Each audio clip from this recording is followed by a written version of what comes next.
Welcome to the Tech Egg. Don't get scrambled. Enjoy the video.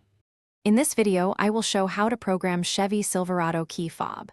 Start by sitting in the driver's seat with all doors closed and both key fobs ready. Insert the existing programmed key and cycle ignition to accessory 3 times, then leave the key in the ignition. Within 30 seconds, press and hold the lock button on the new fob until lights flash, then test both fobs and repeat if needed.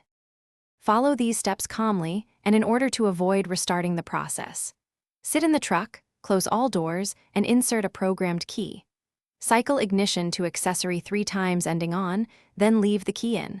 Within 30 seconds, press and hold the lock button on the new fob until the lights flash.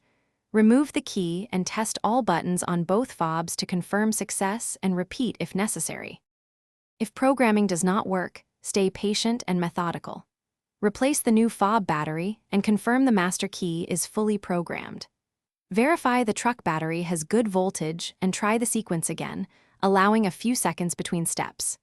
If repeated attempts still fail, the issue may be a security lockout or a faulty fob, and professional assistance from a dealer or locksmith will get you back on the road quickly. Thanks for watching. Consider subscribing if I helped unscramble your problems.